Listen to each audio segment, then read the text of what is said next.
tous, je suis très heureuse de vous accueillir aujourd'hui dans le cadre d'un webinaire que la Mutualité française organise à l'occasion de la publication aujourd'hui même d'un observatoire, dit Observatoire Place de la Santé, que nous consacrons à la santé mentale et que nous assortissons d'une plateforme de propositions.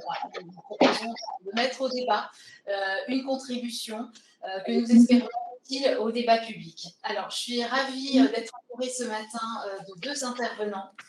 Angèle Malâtre-Lansac, merci beaucoup d'être parmi nous. Vous êtes directrice déléguée à la santé à l'Institut Montaigne, qui est un think tank qui a produit plusieurs contributions sur le sujet de la santé mentale, mais pas que. Et vous êtes l'autrice notamment d'un rapport qui a été publié en décembre 2020, intitulé Santé mentale, faire face à la crise. J'accueille aussi aujourd'hui le professeur Maurice Corcos. Vous êtes psychiatre, chef de département de psychiatrie de l'adolescent et du jeune adulte à l'Institut mutualiste Montsouris. Merci encore à vous deux. Je dois vous dire à tous, j'ai évoqué en ouverture un observatoire et une contribution sur la santé mentale de la Mutualité française. Elle s'est largement inspirée des échanges que nous avons pu avoir avec vous, professeur Corcos et Angèle Malâtre. Elle s'est aussi nourrie des contributions que vous avez pu produire. Donc encore une fois, un grand merci à vous deux pour être là avec nous ce matin. Alors avant de rentrer dans le vif du sujet, si vous le voulez bien, quelques informations pratiques. Alors nous, bien évidemment, tout au long de ce webinaire, vous aurez la possibilité de poser des questions écrites. Il vous suffit de l'écrire directement dans le fil de discussion et nous y répondrons. Vous pouvez aussi les poser directement à l'oral. Alors, vous comprendrez que pour des raisons techniques, nous avons coupé les micros de tout le monde.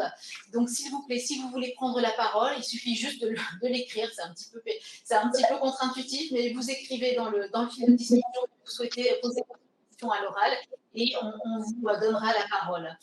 Voilà, et bien écoutez, voilà, on va rentrer directement. Alors, de manière fort inélégante, je vais prendre la parole en premier, si vous voulez bien, avant de donner la parole à Angèle Malâtre et au professeur Corcos.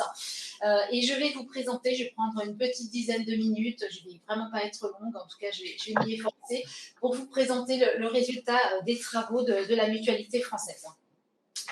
La Mutualité française, peut-être un petit peu pour cadrer, pour tout le monde, notre légitimité pour produire des documents sur la santé mentale.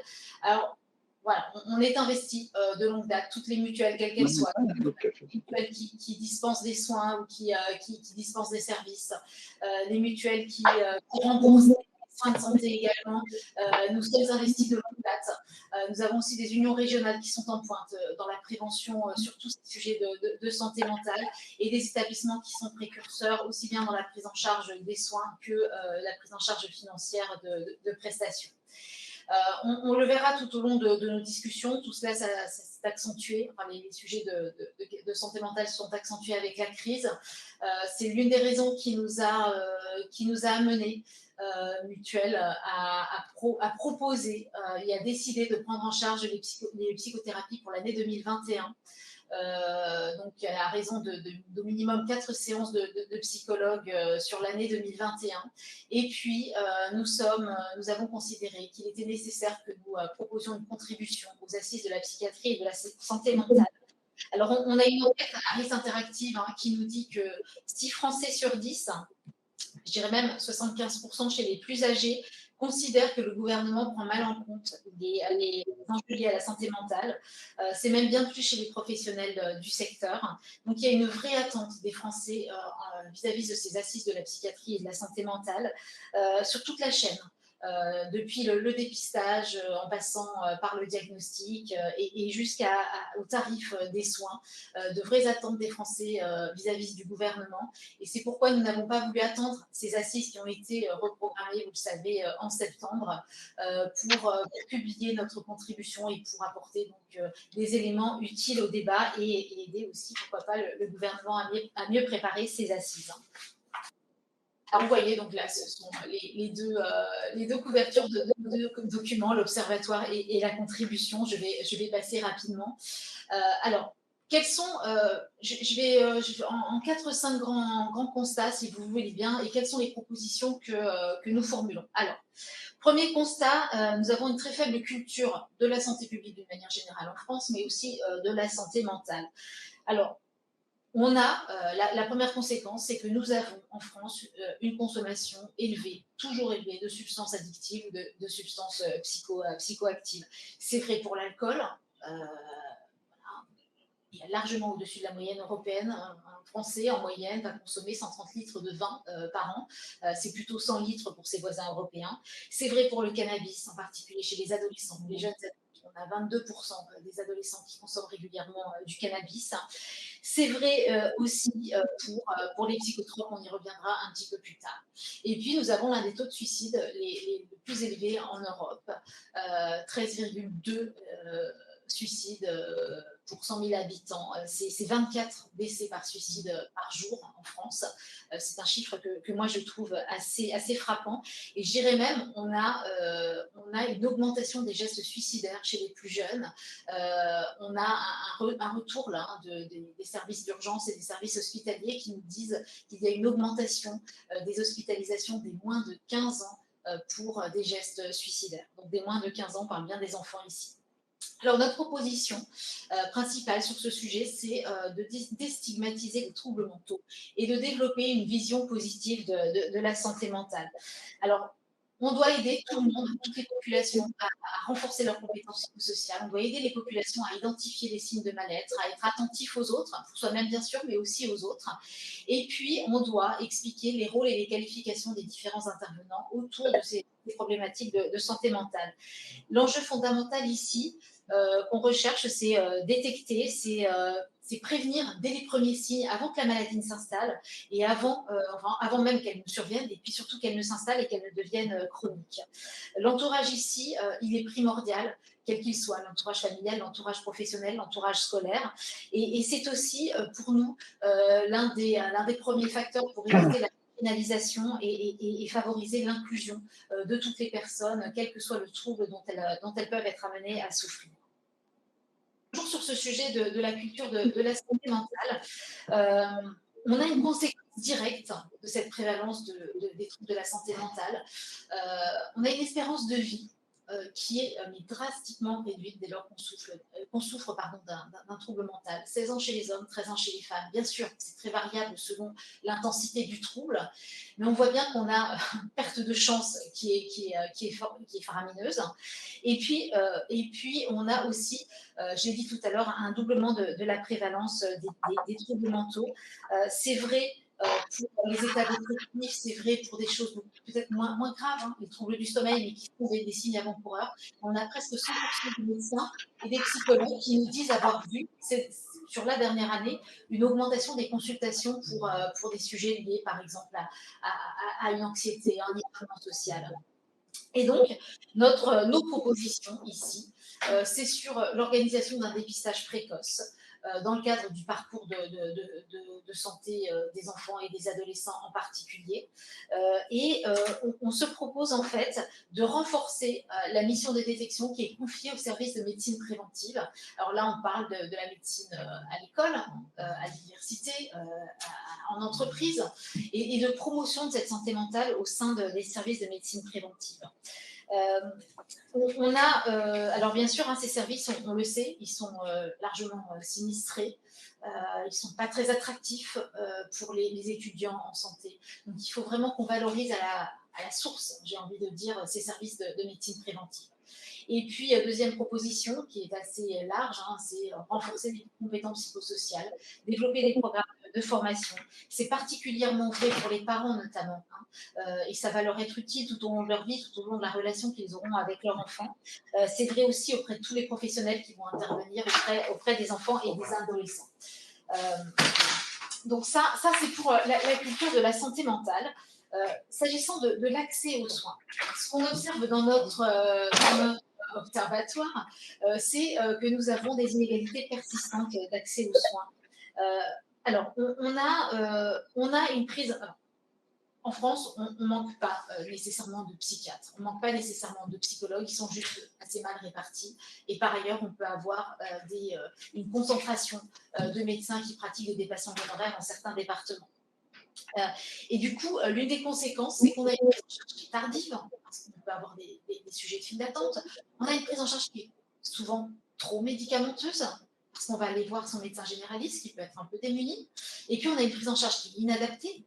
Peut-être qu'en souffrant d'un trouble léger, on aurait pu consulter un psychologue.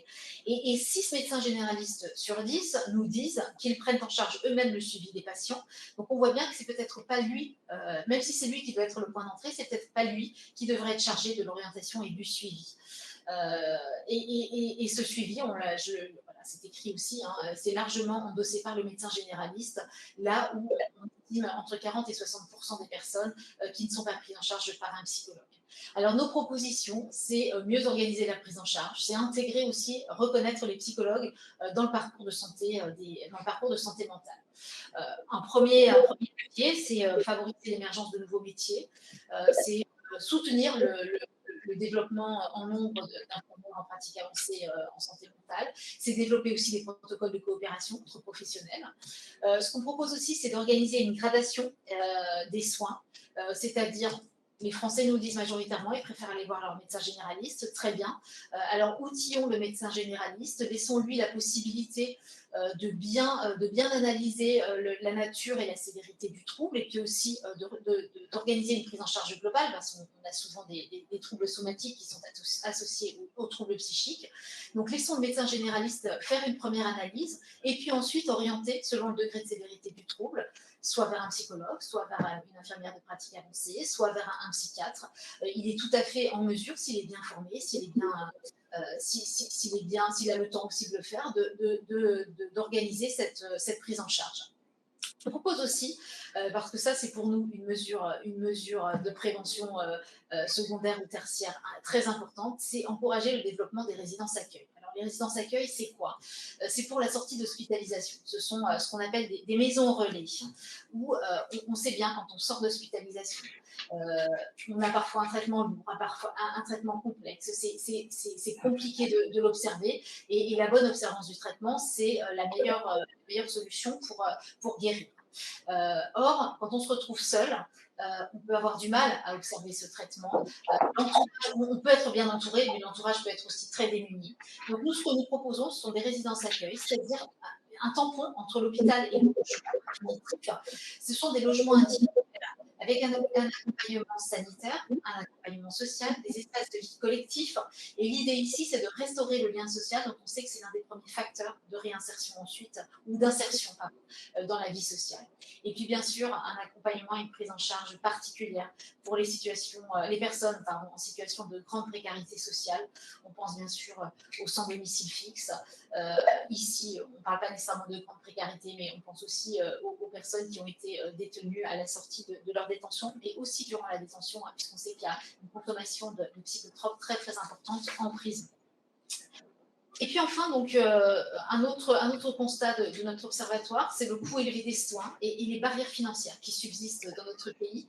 Alors la conséquence de tout ça, hein, de cette prévalence très mentaux et du fait qu'on ait une prise en charge inadaptée, la première conséquence, c'est que ça coûte très très cher. Ça coûte cher à tout le monde. Ça coûte cher à la sécurité sociale. C'est 24 milliards d'euros par an pour l'assurance maladie obligatoire, tout confondu, y compris les indemnités journalières quand on est absent de son travail. C'est le poste le plus important pour la Sécu. Ça coûte cher aussi aux Français puisqu'ils ont des restes à charge qui sont en moyenne 3 fois plus élevés que le reste des patients. Et puis, on a un renoncement aux psychothérapies. Un renoncement aux psychothérapies pour la moitié des Français qui estiment qu'ils en auraient besoin. Alors, nos propositions ici, ça ne vous étonnera pas pour ceux qui nous connaissent, c'est comment est-ce qu'on peut lever les freins financiers, comment est-ce qu'on peut mieux prendre en charge le reste à charge des patients. Alors, la première de nos propositions, c'est étudier avec les pouvoirs publics et les professionnels de la filière de la santé mentale les modalités d'une prise en charge des consultations de psychologues. Je l'ai dit tout à l'heure, on a pris une mesure forte cette année, mais auparavant, on avait déjà 25% des mutuelles qui proposer une prise en charge des consultations de psychologues. Donc, on a une expertise. Nous, ce qu'on appelle ici, c'est un cadre partenarial avec la sécurité sociale pour prendre en charge ensemble les consultations de psychologues. Une autre proposition, là, c'est plus pour le volet hospitalier. Les hospitalisations en santé mentale sont souvent très longues, donc elles coûtent très cher, avec beaucoup de reste à charge. Donc, plafonnons le tarif des chambres particulières. Et puis, reprenons la discussion sur la révision du reste à charge à l'hôpital, et en particulier la forfaitisation de ce reste à charge. Ça aura pour conséquence principale de plafonner le reste à charge d'une manière générale des patients. Et puis enfin, je l'ai dit tout à l'heure, premier poste de dépense, donc on entend souvent dire que la santé mentale, c'est le parent pauvre de la santé. On ne peut pas dire qu'il soit pauvre, hein, puisqu'on y met déjà 24 milliards d'euros. C'est énorme, c'est conséquent.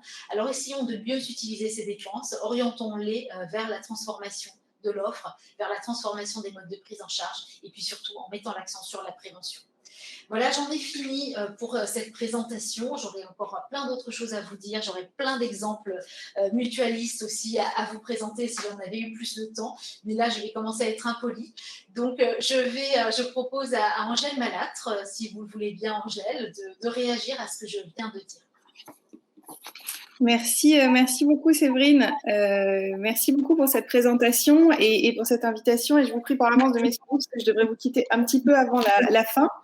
J'ai trouvé vraiment les constats de l'Observatoire absolument passionnants, extrêmement utiles, et les propositions très claires et qui donnent une vision très claire de là où il faut aller. Donc un grand bravo et un grand merci. Alors peut-être quelques observations pour réagir.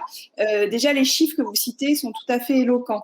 Ils traduisent très bien cet état de crise, d'urgence dans laquelle nous sommes et sur lequel la crise actuelle a permis de mettre la lumière. Mais les troubles et le sujet de la problématique de la psychiatrie et plus largement le sujet de la très mauvaise prise en charge de la santé mentale n'est pas nouveau. C'est un sujet qui était là bien avant la pandémie et de longue date.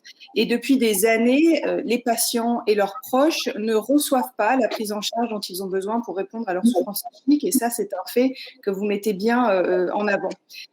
Alors, les chiffres sont très marquants. Moi, je retiens 3 éléments clés pour comprendre la situation en France. Dans vos chiffres, le premier, c'est évidemment l'énorme prévalence.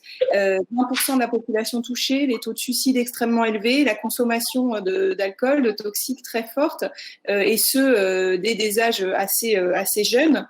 Le sentiment d'avoir ressenti à titre personnel ou à travers un proche une souffrance psychique, qui est un sentiment très majoritaire dans la population, hein, quand on regarde le détail de vos chiffres auxquels j'ai eu la chance d'avoir accès. Donc, c'est un sujet qui nous touche tous directement ou via nos proches. Donc, ça, c'est un fait très marquant dans les différents chiffres que vous avez pu recueillir.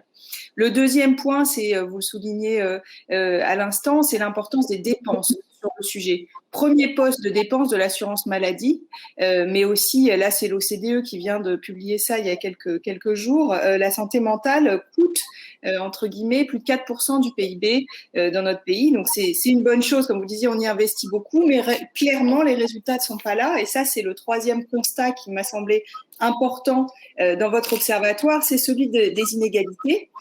On le voit sur la répartition des psychiatres sur le territoire, extrêmement inégale, hein, puisqu'on va de départements à 9 psychiatres pour 100 000 habitants jusqu'au département à 36 psychiatres pour 100 000 habitants. Donc, on voit bien que la répartition est totalement inégale. Mais la psychiatrie, c'est pas uniquement les psychiatres, c'est aussi toute une multitude d'acteurs, comme les infirmiers, comme les psychologues, vous en parliez, les médecins généralistes, bien entendu, tous les acteurs du médico-social, du social, et les inégalités sont un peu partout sur l'ensemble des territoires. Je rajoute à ces inégalités l'inégalité au niveau des délais d'attente, au niveau des ressources par territoire, et peut-être un point à creuser, ces inégalités qui se voient aussi dans la très grande hétérogénéité des pratiques qui divergent très largement entre professionnels et entre établissements. Et là-dessus, ça a été plusieurs fois donc étudié. Il y a beaucoup de littérature là-dessus. Il y a aussi une très forte hétérogénéité au niveau des pratiques des psychologues. Je pense que c'est un point qu'il faut souligner. Ils sont des acteurs absolument essentiels de la prise en charge. On réfléchit en ce moment à les faire entrer dans les parcours, à universaliser leur prise en charge, qui est évidemment essentiel et vous le mentionnez dans vos propositions. Mais il me semble qu'il y a un enjeu très très fort de diffusion de bonnes pratiques et d'harmonisation aussi des pratiques de ce côté-là. Alors peut-être quelques mots encore sur pourquoi est-ce que la situation est si complexe sur la psy. Je soulignerai peut-être 3 raisons auxquelles vous répondez en grande partie avec vos propositions. La première raison, c'est cette immense stigmatisation dont vous parlez et l'ignorance qui entoure les troubles psychiatriques. Vous le soulignez en proposant à juste titre donc tous ces programmes d'information, de prévention, de dépistage, l'idée de faire tomber les tabous, de rappeler que malgré leur caractère très complexe, très mal connu, ces maladies psychiatriques sont des maladies comme les autres et qu'aucune stigmatisation ne doit être tolérée. Et vous rappelez d'ailleurs un vrai scandale sanitaire qui est que les patients qui souffrent de maladies psychiatriques sévères meurent en moyenne entre 13 et 16 ans plus tôt que le reste de la population. Et on ne meurt pas d'une maladie psychiatrique. C'est bien parce qu'ils sont mal pris en charge sur leur comorbidité somatique qu'ils ont ce différentiel d'espérance de vie. Et on peut s'interroger sur quelle autre catégorie de la population on pourrait accepter un tel décalage. Donc on voit bien qu'il y a un vrai scandale sanitaire, une vraie stigmatisation qu'il faut absolument prendre à bras-le-corps, et vous proposez toute une série de propositions qui vont dans ce sens-là. La deuxième explication, c'est celle de la véritable coupure entre le corps et l'esprit. Alors, certains disent que c'est la faute à René Descartes. En tout cas, quoi qu'il en soit, en France, on a ce côté d'avoir vraiment séparé le corps et l'esprit, le somatique et le psychiatrique, dans l'organisation, dans le financement, dans la réflexion aussi autour de l'offre. Et ça, c'est très, très dommageable, très délétère pour les patients, puisqu'ils ont tous évidemment un corps et un esprit. Et on sait tous que l'aspect somatique et l'aspect psychiatrique sont très liés. Et donc, ici, toutes vos propositions, je trouve, sur la formation, les nouveaux métiers qui créent de la coopération entre professionnels, le fait de mettre aussi le médecin généraliste au cœur du dispositif, le médecin généraliste qui connaît son patient, son environnement, sa famille, qui le connaît à la fois sur le plan somatique, mais aussi qui devrait davantage le connaître sur le plan de la santé mentale et de la psychiatrie, est effectivement un acteur essentiel.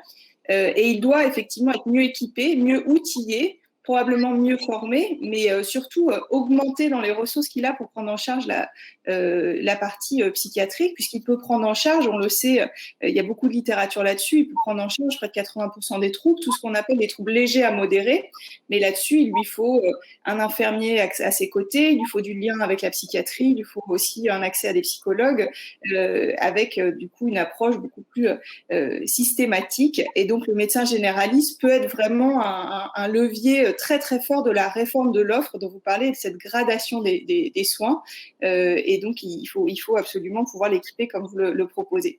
Et puis troisième difficulté, c'est celle de l'absence de vision stratégique claire sur le sujet de où on veut aller en matière de prise en charge de la psychiatrie, d'offres, et puis aussi de promotion de la santé mentale dans notre société. Il n'y a pas vraiment de vision stratégique aujourd'hui sur ce sujet.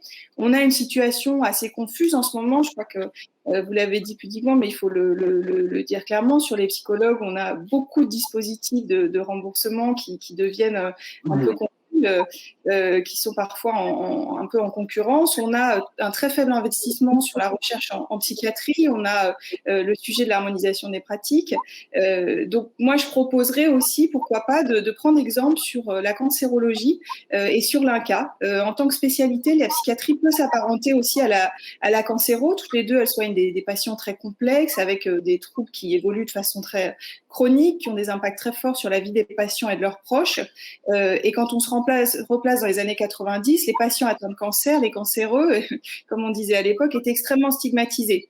C'était très tabou, l'offre était assez frustre, et on a fait vraiment, l'INCa a permis, et d'autres, les plans cancer et beaucoup de mobilisation aussi des associations, ont permis de structurer l'offre, d'investir dans la recherche, d'avoir vraiment une évolution du regard sur ces maladies et sur la cancéro. Et peut-être que cette évolution est à portée de main pour la psychiatrie, qui est un domaine très riche dans lequel il y a probablement beaucoup d'innovations, beaucoup d'acteurs très mobilisés. Donc, se dire qu'un outil aussi puissant que l'INCa pourrait être mis en place sur la psychiatrie, ce serait extrêmement intéressant. on pourrait s'inspirer de cette agence, de cet outil, de cet institut qui serait quelque part le guichet unique de la politique nationale de la psychiatrie et qui serait le fer de lance de cette vision que vous proposez avec une offre graduée, avec de la recherche, avec des parcours beaucoup mieux coordonnés, avec des usagers qui seraient au cœur de la gouvernance du dispositif.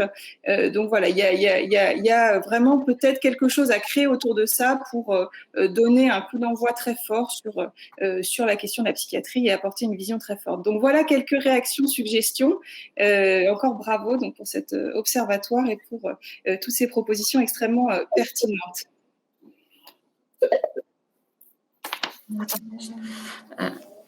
Oui, donc on va maintenant passer la parole au professeur Korkos, pareil, pour une petite vingtaine de minutes. Merci. Bien, merci. Bonjour à toutes et à tous. Écoutez, je souscris et je vous félicite, comme ça vient d'être dit par Madame Angèle Malâtre. Je souscris quant au fait que vous faites un constat tout à fait clair et pertinent de la situation. Par contre, je suis beaucoup plus sceptique sur les propositions que vous êtes amenés à proposer. Et je parle en tant que médecin de terrain.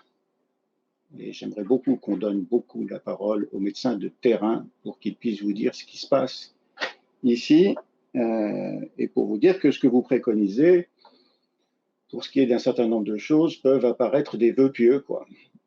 Le premier, c'est la déstigmatisation. Tout le monde est d'accord pour qu'on essaye de déstigmatiser. On n'en est pas là. Ça n'a pas beaucoup bougé. Et non, la maladie psychiatrique n'est pas une maladie comme les autres.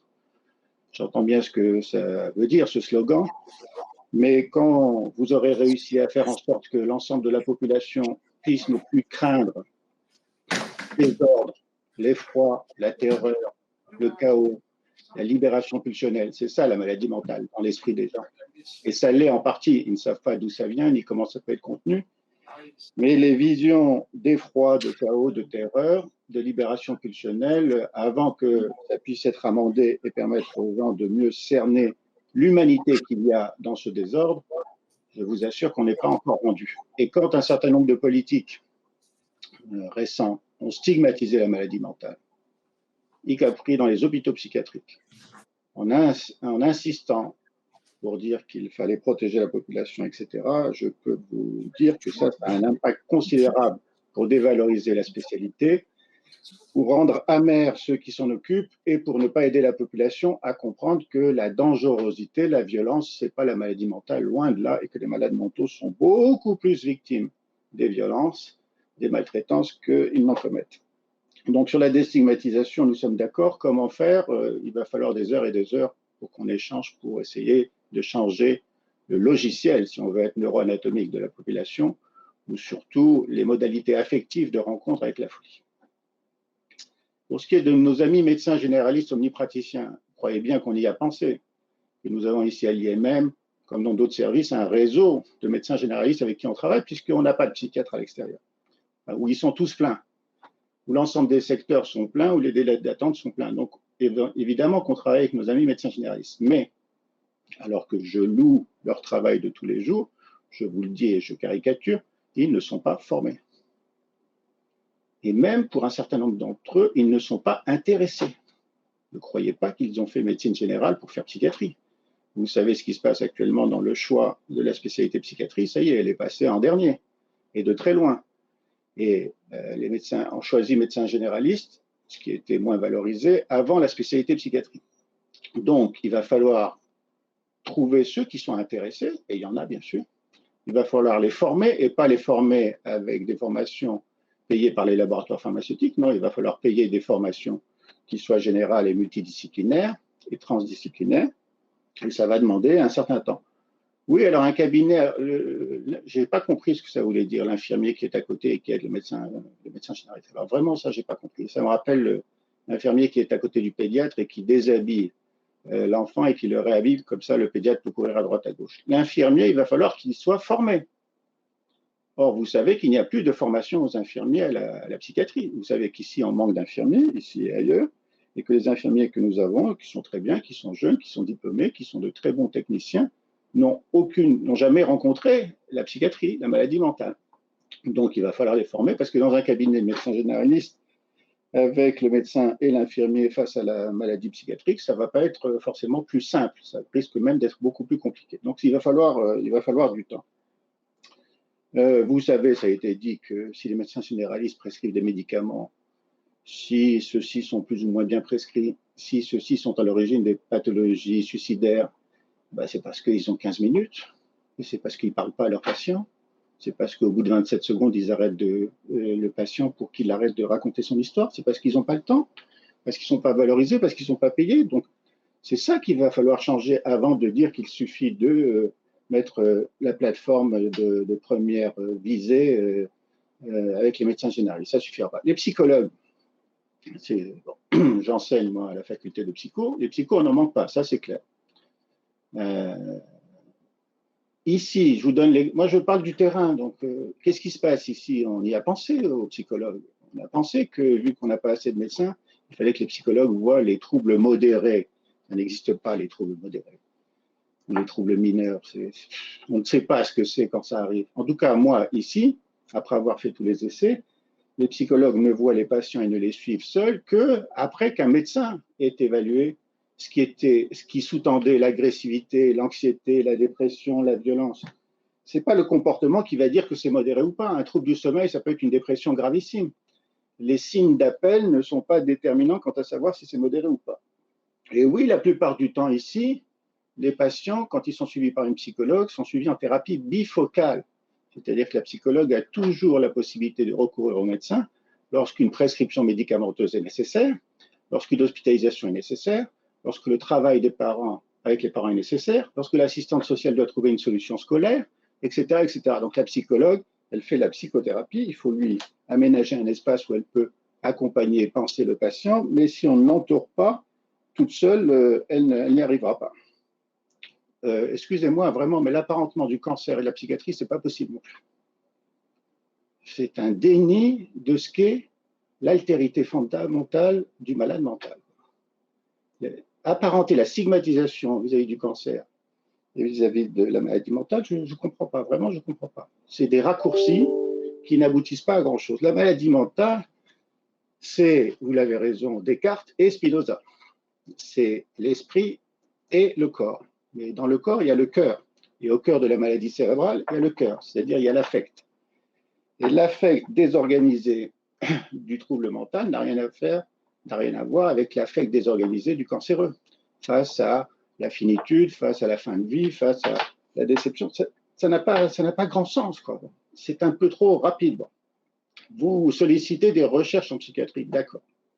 Si l'ensemble des recherches, des budgets de recherche alloués sont raptés par la neurobiologie, ça ne va pas le faire non plus. L'OMS l'a dit, les facteurs qui sont à l'origine des troubles psychiatriques, c'est des facteurs environnementaux pour l'essentiel. Je ne comprends pas. Il y a une pandémie qui vient d'arriver, qui a montré qu'elle a ravagé le psychisme d'un nombre considérable de sujets, y compris des sujets qui n'étaient pas des patients. Même si, je le dis, la plupart de ceux qui ont décompensé étaient vulnérables.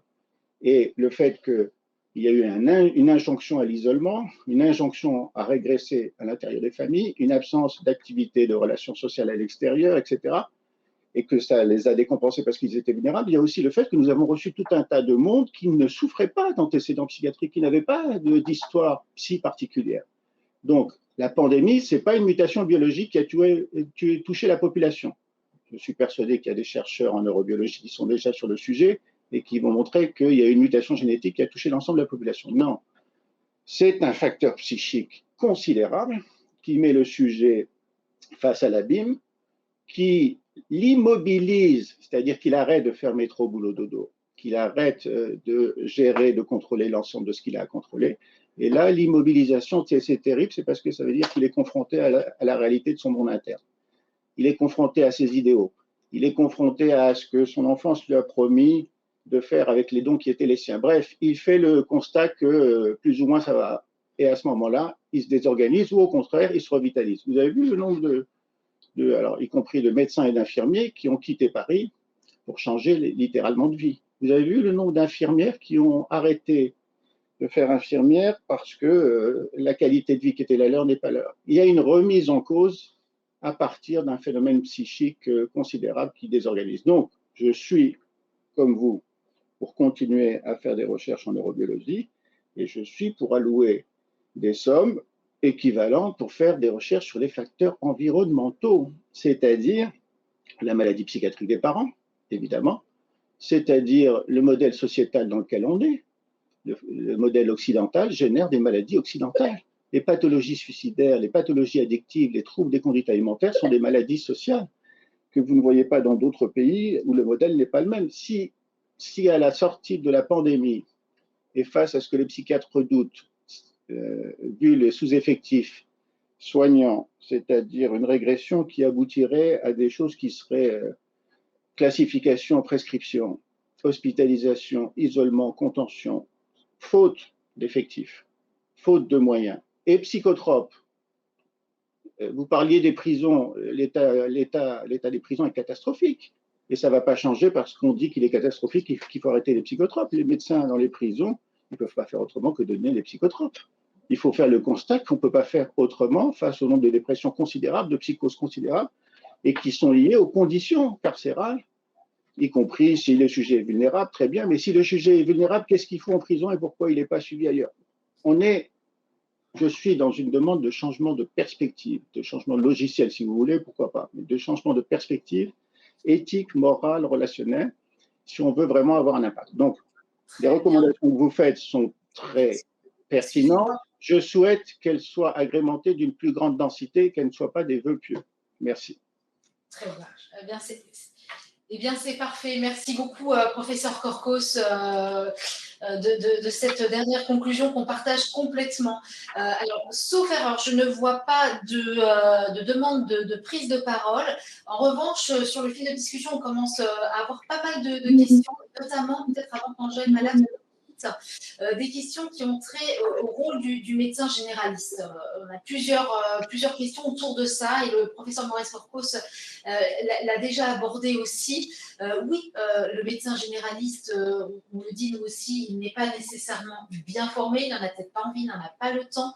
C'est une charge qui lui incombe aujourd'hui un petit peu par défaut et dont il doit s'acquitter et qui n'est pas facile pour lui. Et c'est la raison pour laquelle nous, on a proposé aussi, et professeur Korkos, vous avez parlé de ces infirmiers. Nous, l'idée, ce n'est pas de décharger le médecin généraliste sur un infirmier, mais c'est qu'il travaille en collaboration, en coopération avec un infirmier de pratique avancée, c'est-à-dire un infirmier qui, effectivement, aura été formé spécifiquement sur la santé mentale et à qui le médecin généraliste va lui confier un patient pour le suivi en totale autonomie. Et quand je dis qu'il a été formé, l'infirmier de pratique avancée, c'est qu'il a été formé notamment sur des compétences qui relèvent du champ médical. Donc, c'est quelque part une profession intermédiaire qui permettra de soulager aussi le médecin généraliste de ce fardeau, quelque part aujourd'hui, qui pèse sur ses épaules. Angèle Malâtre, peut-être, est-ce que vous pourriez avoir une autre vision de ce qui vient d'être dit, plus généraliste ? Merci, oui, et j'ai vu qu'il y avait un commentaire qui parlait des maisons médicales, des maisons de santé pluriprofessionnelles. C'est vrai que ce sont des lieux comme les CPTS d'ailleurs, qui sont des lieux formidables de regroupement de professionnels et qui sont tout à fait aptes justement à réunir davantage de professionnels autour du patient avec cette idée de prise en charge très, très globale.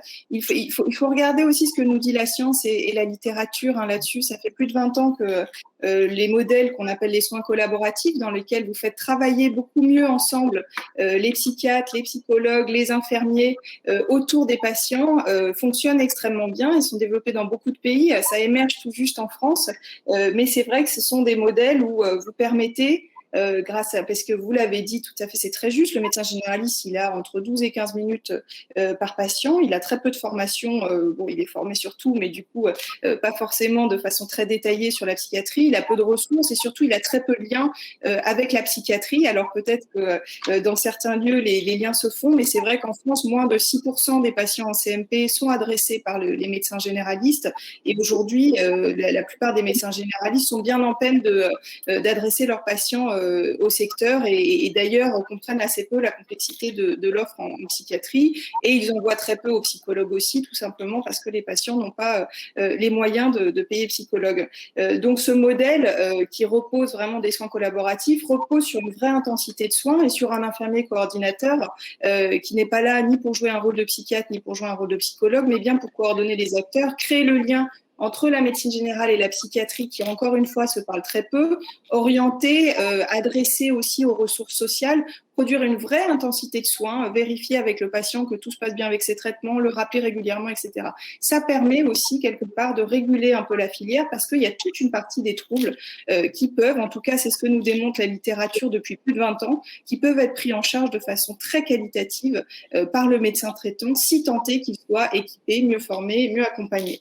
Donc vraiment, j'insiste sur ce point-là et je vois qu'il y a beaucoup de questions là-dessus et je pense qu'en France, il y a une prise de conscience assez récente, mais dans de nombreux pays, je pense au Royaume-Uni, aux Pays-Bas, mais aussi en Espagne, mais aussi au Chili, mais aussi aux États-Unis, la médecine générale, ce qu'on appelle les soins de premier recours, sont vraiment centraux dans les politiques de réforme de la psychiatrie parce qu'on a vraiment cette idée d'approche beaucoup plus graduée qui permettent d'offrir aux patients dès la première souffrance psychique, une vraie réponse. Aujourd'hui, on a 50% des patients qui n'ont pas accès à des soins et 67% qui ont des difficultés d'accès aux soins.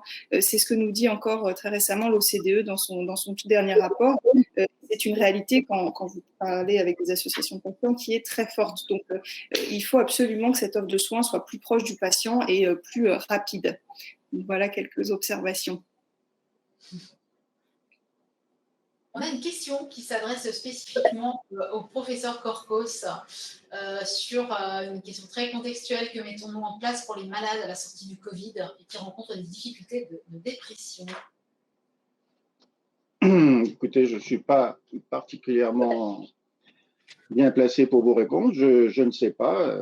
Ce qui est en place et ce qui existait auparavant. Ce qui existait auparavant, c'est une politique de secteur qui a un avantage considérable, mais qui est en train d'être démantelé pour être remplacé par des centres d'expertise. Ce qui est en place, c'est les médecins généralistes, les psychiatres, les psychologues, mais ils sont en surtension, surchargés. Je souhaite qu'il n'y ait pas trop de délai d'attente. Oui, il faut une réponse rapide et oui, il faut une vraie réponse. Je ne sais pas ce que ça veut dire une vraie réponse. Il y a réponse ou il n'y a pas réponse. La réponse, c'est la rencontre avec le patient. Vous savez que dans la grande majorité des cas, les patients qui sont adressés à quelqu'un, donc 3 fois sur 4, ils n'y vont pas. Parce qu'on dit, bon, allez voir machin, quoi. Allez voir le psy, quoi. C'est-à-dire qu'on fait un acte, quoi. On se débarrasse. Et c'est ça que vont faire les centres experts, puisque les centres experts ne sont pas habilités et ne souhaitent pas suivre les patients. C'est formidable, ça. Ils veulent les screener en 1 jour ou 2 et ensuite les adresser où on ne sait pas. Qui va les prendre en charge sur la durée? L'ensemble des troubles psychiques doivent être pris en charge sur la durée. Et pour revenir à la question du corps et de l'esprit, la durée, c'est l'affect. C'est-à-dire le corps et le cœur, ce n'est pas l'esprit. Sans durée, il n'y aura pas de prise en charge suffisamment bonne. Et pour qu'il y ait une bonne durée, il faut qu'il y ait une bonne rencontre, c'est-à-dire que la première rencontre soit un événement. Est-ce que vous pensez que c'est vraiment un événement pour celui qui souffre de dépression ou d'anxiété de voir quelqu'un en 15 minutes ou de voir quelqu'un qui va coordonner un infirmier, 2 médecins? Je ne crois pas. La rencontre ici, c'est 1 heure, 1 heure et demie. Pour que quelque chose se passe dans la rencontre qui fasse qu'il nous accorde un crédit de confiance quant à la compréhension qu'on a de son histoire. Il ne peut pas raconter son histoire en 15 minutes, ni lui, ni ses parents. Donc, il faut vraiment changer de perspective, je crois. Alors, qu'est-ce qu'on fait pour les patients Covid? Oui, il y a des Covid longs, il y a les nouveaux variants qui arrivent et qui infectent même si vous êtes vacciné. Ce n'est pas fini, cette histoire. Les sujets les plus vulnérables, y compris biologiquement, vont se désorganiser. Les autres aussi, parce que lorsque ça dure, l'isolement et la rupture des liens sociaux, qui est la meilleure prévention des maladies psychiques, c'est d'avoir des liens affectifs, amoureux, sexuels, amicaux, professionnels. Si on n'a pas de lien, si on est isolé, immobilisé, confiné, ça ne le fait pas. Donc, je ne sais pas quoi répondre. Je sais qu'il va falloir mettre du monde en face et que oui, on est un peu en retard parce qu'on n'a pas anticipé la nécessité de la formation. Bon. Les infirmiers auxquels vous faites allusion, ici, c'est moi qui les forme, les infirmiers. Parce qu'ils arrivent, ils sont diplômés, ils sont de très bons techniciens, mais ils n'ont jamais rencontré de maladie mentale. Donc, ils ne savent pas comment réagir à l'agressivité, à la violence, aux contre-attitudes, aux paradoxes, enfin, tout un tas de choses où le sujet normal, il n'est pas normal, le sujet malade, souffrant d'une maladie mentale, il vous désorganise, il vous attaque, il attaque les liens. Dès que vous vous approchez pour vous lier, il attaque ces liens parce que c'est insupportable, parce qu'ils sont meilleurs que ceux qu'il a connus, et ce qu'il veut, c'est retrouver ceux qu'il n'a pas connus. Il vous transforme en sujet violent, il vous oblige à le contenir, à donner des psychotropes. Tout ça, c'est une formation qui dure sur des années. Ici, 15 fois par an, il y a des médecins qui viennent former les infirmiers qu'on nous a adressés. Sur la formation des médecins, vous savez combien d'heures je suis professeur à l'université, c'est 2-3 heures de psychiatrie ou de psychologie sur tout le cursus. Ça ne va pas suffire à la sortie avec 2-3 heures pour faire en sorte qu'ils aient le goût de la santé, parce que c'est un formidable métier. Et oui, il faut valoriser les psychologues, les infirmiers, les médecins généralistes et les psys qui arrivent, parce que c'est un formidable métier, plein de ressources. Les neurosciences vont changer la donne considérablement, mais il va falloir rester dans une dimension humaine, affective, c'est-à-dire dans une dimension qui ne va pas simplement avoir à recourir à des solutions techniques opératoires, mais à des solutions sur le long terme d'échange et d'accueil. Voilà. Donc, je n'ai pas répondu à la question, j'ai tourné autour parce que je n'ai pas la réponse. Merci beaucoup. Je pense qu'on va saluer Angèle Malâtre, qui devait nous quitter à 9h45. Je ne vous chasse pas, mais je voulais vous saluer. Je suis confuse de partir au milieu d'un débat qui est absolument passionnant en plus. Donc voilà, je vous souhaite une très belle fin d'événement et encore une fois, toutes mes excuses de vous quitter maintenant. Merci beaucoup. Au revoir. Au revoir. Alors moi, après la réponse du professeur Corcos, je vais revenir vers des choses un petit peu plus terre à terre, puisqu'il y a 2 questions là qui me sont spécifiquement adressées, auxquelles je vais répondre. En tout cas, essayer de répondre au moins pour la première. Quelle est la part des dépenses de la mutualité française pour la santé mentale? Et bien, en fait, je suis incapable de répondre à cette question pour la simple raison que les mutuelles n'ont pas accès aux données médicales de leurs adhérents, et donc elles ne savent pas affecter telle ou telle dépense à telle ou telle pathologie. Donc, je suis incapable de vous répondre. Après, je peux vous donner un proxy, évidemment.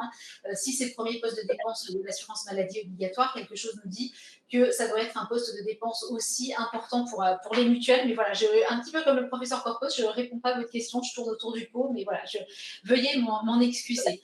Deuxième question aussi de Madame Franc. Merci beaucoup pour cette question. Où en sommes-nous du déploiement de la prise en charge de 4 séances psychologiques pour la quasi-totalité des mutuelles?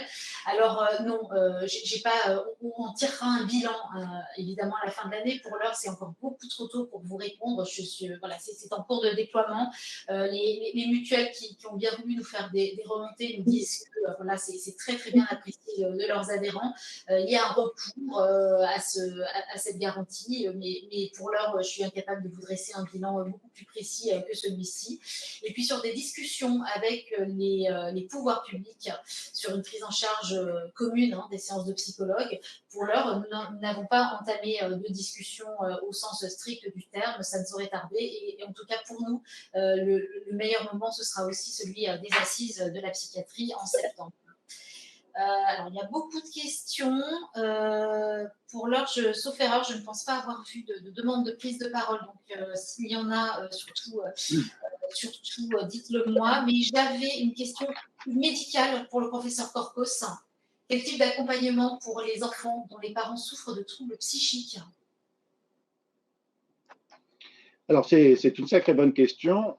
Et ce qui permet de… Alors, je suis désolé si… mais c'est la psychiatrie. La psychiatrie, contrairement à la science est faite pour rassurer le public. La psychiatrie de terrain est là peut-être pour inquiéter. Mais inquiéter, ce n'est pas dramatique. Inquiéter, ça oblige les gens à s'engager. Inquiéter, alors, oui, bon nombre d'enfants, d'adolescents qui sont en difficulté et que nous avons à prendre en charge, à accueillir, dans un certain nombre de psychopathologies, celles que vous avez évoquées, les troubles addictifs, les troubles suicidaires, les troubles des conduites alimentaires. Dans bon nombre de cas, vous pouvez retrouver peu ou prou des antécédents de troubles psychologiques, si ce n'est de troubles psychiatriques chez les parents. Ce qui veut dire qu'il faut que cette spécialité soit humble, puisque ces parents, ils étaient des enfants et des adolescents, nous les avons soignés, nous avons évité un certain nombre de leurs complications, et ils ont réussi à être parents, ils ont eu des enfants, et oui, c'est pas si simple, ça continue. Je vous dis que c'est un temps long.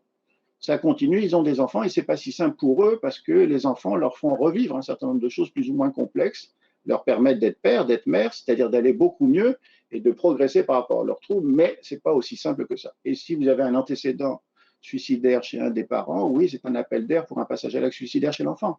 Si vous avez un antécédent de trouble alimentaire chez la mère d'une patiente, oui, c'est un appel d'air pour incarner ce trouble-là, etc. Si vous avez une consommation toxique chez les parents, en famille, si je puis dire, comme ça existe, oui, c'est un appel d'air pour les enfants. Attention, les enfants regardent quelles sont nos lacunes, nos failles, nos troubles. Et en général, ils s'y engouffrent, pas par plaisir, c'est pour essayer de nous aider en nous rencontrant là où nous avons mal. Bon. Ben, le type d'accompagnement, c'est ce qu'on appelle, pour aller vite, les thérapies familiales. Mais comme je vous l'ai dit, on n'est pas assez nombreux, les thérapies familiales, c'est 2 thérapeutes familiaux qui voient une famille, c'est-à-dire 4, 5, 6 personnes, 1h30, 2 heures, une fois toutes les 4 semaines. Bon, nous n'avons pas assez de thérapeutes familiaux. Donc, nous avons inventé ces derniers temps ce qu'on appelle les thérapies multifamiliales, c'est-à-dire ce couple de thérapeutes qui peut voir plusieurs familles en même temps, et ce groupe de familles peuvent être dans une entraide horizontale et pas simplement une gestion verticale des choses avec un médecin qui saurait a priori ce qu'il faut faire pour gérer ça. Mais oui, accompagner les familles, explorer les dynamiques familiales, voir le poids des angoisses projectives que les parents, à leur corps défendant, projettent sur les enfants, voir l'agressivité, la violence, l'angoisse que les troubles du comportement génèrent chez les parents, comment neutraliser ça, comment faire des distances, si ce n'est des séparations pendant un temps, comment pouvoir se retrouver pour réfléchir sur des problèmes de filiation, etc. Ce sont les thérapies familiales, les thérapies multifamiliales. Ici, nous avons 3 couples de thérapeutes familiaux, plus un espace de thérapie multifamiliale, et nous avons 4 unités où il y a des espaces pour les parents. Donc, travailler avec le contenant parental, qui est celui qui peut protéger l'enfant, l'adolescent, par rapport à un contenant social qui se délite. Avec la pandémie, l'illusion que le contenant social pouvait nous protéger d'un risque de contamination, de mort, a volé en éclats. Qu'est-ce qui est venu immédiatement? Le contenant familial. Si ce contenant familial a rassuré dans cette période de confinement, eh ben, ça s'est relativement bien passé, même si c'était compliqué. Si le contenant familial a sauté, si le père qui fait du télétravail regardait BFM TV en permanence pour voir que ça allait très mal tous les jours, toutes les quarts d'heure, toutes les secondes, et projeter ses angoisses sur l'enfant, eh ben, ça a été très mal. Si le père a fait un ITS, bon, si évidemment le père, la mère a un Covid long, avec un risque de mort des parents. Enfin, le contenant familial, s'il n'a pas été solide, si les parents n'ont pas survécu à la détresse liée à la pandémie, eh ben, les enfants vont très rapidement très mal. Donc oui, les thérapies familiales, les thérapies multifamiliales, les encadrements parentaux, etc., etc. Merci beaucoup. Ça fait aussi quelque part un peu écho à une remarque et une question qui a été posée sur les premiers secours en santé mentale. Si on peut élargir tout cela à tout ce qu'on appelle le renforcement des compétences psychosociales de l'ensemble de la population. Oui, bien sûr, dès lors qu'on est tous formés au geste du premier secours, dès lors qu'on est tous formés et sensibilisés à ce qu'est la maladie mentale. On le disait tout à l'heure, une personne sur 5, on connaît tous quelqu'un qui est affecté par un trouble de santé mentale. C'est une maladie qui, dans les faits, est banale et qui demande aujourd'hui à être banalisée, à être complètement déstigmatisée. Et à mon sens, c'est un des leviers. Ce que vous proposez, Madame Gauthier, c'est effectivement un levier pour rendre normal, quelque part, les sujets de santé mentale. Si vous permettez, je réagis à ça. Je dis tout à l'heure que ce n'est pas une maladie comme les autres. J'espère avoir été clair. Je suis pour la déstigmatisation. Mais je vous dis que ceux qui souffrent de troubles mentaux ont une mentalisation autre, ont une sensibilité autre, ont des représentations autres. Si vous voyez l'ensemble des créateurs, des artistes, les vrais, les auteurs d'une œuvre, ceux qui ont eu besoin de créer un monde beaucoup plus sensible que celui dans lequel ils vivaient. Bon nombre d'entre eux souffrent de difficultés psychologiques. Donc la mentalisation autre, l'altérité, c'est une ressource formidable pour les gens hyper normaux comme nous, si tant est qu'on le soit. Ils nous montrent des choses que nous ne percevons pas parce que nous sommes, nous, dans un hyper contrôle qui nous permet d'être conformes, d'être adaptés socialement. Ça n'existe pas le sujet sain et le sujet malade mental. Il y a des sensibilités, des mentalisations autres. Alors évidemment, quand ils décompensent, ce n'est pas la question, mais quand ils ne décompensent pas, leur façon de lutter contre les affres et tourments de leur monde interne leur permet de percevoir des choses dans le monde sensibles que nous ne voyons pas nous. Donc ils nous sont très utiles. Cette différence, cette altérité nous est très utile. Il ne faut pas la banaliser ni la rendre saine si tant est que ce soit possible. Alors, le message est passé, c'est une maladie pas comme les autres, elle est banale au sens où elle est fréquente. Voilà, c'est ce que je voulais dire. Et alors une autre question, que pensez-vous des pères aidants? Merci beaucoup pour cette question, parce qu'effectivement, ça fait partie aussi des pistes qui sont de plus en plus avancées. Les pères aidants, ce sont des personnes qui ont souffert ou qui souffrent de troubles mentaux et qui viennent de prêter main forte, des professionnels qui viennent faire part de leur expertise, de leur expérience en tant que patients. Pour nous, c'est une source aussi de prise en charge peut-être moins médicalisée, bien sûr, moins médicalisée, mais aussi plus englobante et qui permet aussi de retisser du lien social. Je ne sais pas si vous avez un point de vue un peu différent ou plus nuancé, professeur Corcos. Non, je dis toujours la même chose. C'est évidemment un avantage. Je vous ai dit que dans les groupes de parents, nous faisions en sorte que les parents communiquent entre eux. Ils ont des enfants qui ont une anorexie mentale, une pathologie suicidaire, etc. Et ils communiquent entre eux et on s'aperçoit en effet que la transmission horizontale de ceux qui vivent les mêmes événements difficiles et qui endurent ces événements, la transmission horizontale passe beaucoup mieux que la transmission verticale du médecin au patient. Simplement, il y a des risques ensuite de contamination. Si vous avez des familles qui sont désespérées par ce qui se passe pour leur enfant, ils peuvent contaminer dans une communauté de détresse les autres aidants.